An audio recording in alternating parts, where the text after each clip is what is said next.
IPL ప్రపంచంలో ఎంతో గొప్ప పేరు సంపాదించుకున్న క్రికెట్ లీగ్. ఐపీఎల్‌ని చూసి ఎన్నో దేశాలు ఇటువంటి క్రికెట్ లీగ్‌లను ప్రారంభించినా కూడా ఐపీఎల్‌లా ఏ లీగ్ కూడా పేరు సంపాదించలేకపోయాయి.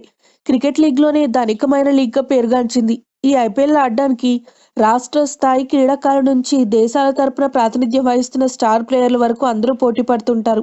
ఇప్పటికే 11 సీజన్లు ముగిసిపోయాయి. ఐపీఎల్ సీజన్ 12 త్వరలోనే ప్రారంభం కానుంది. ఈ లీగ్ కోసం ప్రస్తుతం రాజస్థాన్‌లో వేలం జరుగుతోంది. ఈ వేలంపాట ప్రక్రియ ప్రస్తుతం కొనసాగుతోంది. 2019 సీజన్‌కు అవసరమైన ఆటగాళ్లని కొనుగోలు చేసేందుకు తుది వడపోత అనంతరం మిగిలిన 351 మంది నుంచి 70 మందిని లీగ్‌లోని 8 జట్లు ఎంపిక చేసుకుంటున్నాయి.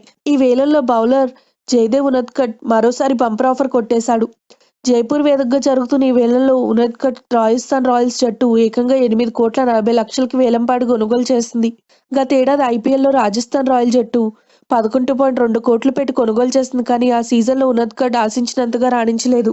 ఈ సీజన్లో 15 మ్యాచ్లు ఆడిన జయదేవ్ 486 పరుగులు సమర్పించుకుని కేవలం 11 వికెట్లు మాత్రమే తీశాడు. దీంతో ఈ ఏడాది అతన్ని రాజస్థాన్ రాయల్స్ జట్టు వదిలేసుకుంది. అయితే ₹1,00,00,000 బేస్ ధరతో ఈసారి ఉనద్కట్ వేలం మొదలవగా పంజాబ్, చెన్నై, రాజస్థాన్ జట్లు అతని కోసం పోటీ పడ్డాయి. చివరిగా రాయల్స్ జట్టు 8,40,00,000 దారబోసి అతన్ని దక్కించుకుంది. జయదేవ్ ఇంతటి ధర పలకడంతో క్రికెట్ విశ్లేషకులు ఆశ్చర్యానికి గురవుతున్నారు.